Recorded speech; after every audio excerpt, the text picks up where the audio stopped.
141 దేశాల ప్రజా ప్రతినిధులతోని సత్సంబంధాలున్న వ్యక్తి ఆయన. ఒక్క ఫోన్ కొడితే ప్రపంచమే ఆయన ముందుంటది. ట్రంప్తో కలిసి షాయి తాగాలన్నా, ఒబామాను కలిసి ఒంటరిగా మాట్లాడాలన్నా, జీ జింపింగ్తోని కలిసి జిమ్ చేయాలన్నా, పుతిన్తో కలిసి పునుగులు తినాలన్నా ఆయన ఒక్కనితోనే అవుతుంది ఈ ప్రపంచంలోనే. అసువంటి మనిషి ఓ సముద్రం దగ్గర చేపలు పడుతుండు. చేపలు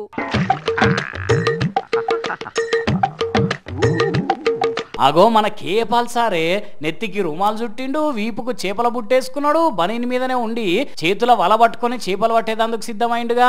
మరి నిజంగానే సారు సముద్రంలో దిగి చేపలు పడతాడా ఎట్లా? ఇంతకు ముందు ఎప్పుడన్నా ఇట్లా పట్టిండా? అయినా వల విసరడం అంత ఈజీ కాదే అనుకుంటున్నారా? ఈ ప్రపంచంలో పాలుకు రాని పనేదాన్ని ఉంటుందా?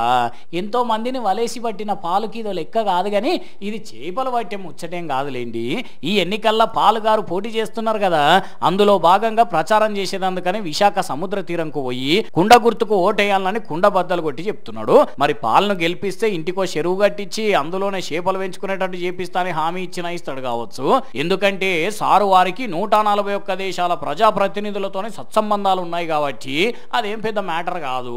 సరే సారు ప్రచారం అటు ఉంచుర్రి, కానీ పాల్ను ఈ గెటప్ లో చూసి అయితే మస్తు మంది నవ్వుకున్నారు. భలే ఉన్నాడు కదా పాల్ సార్ అంటే అట్లుంటది మరి.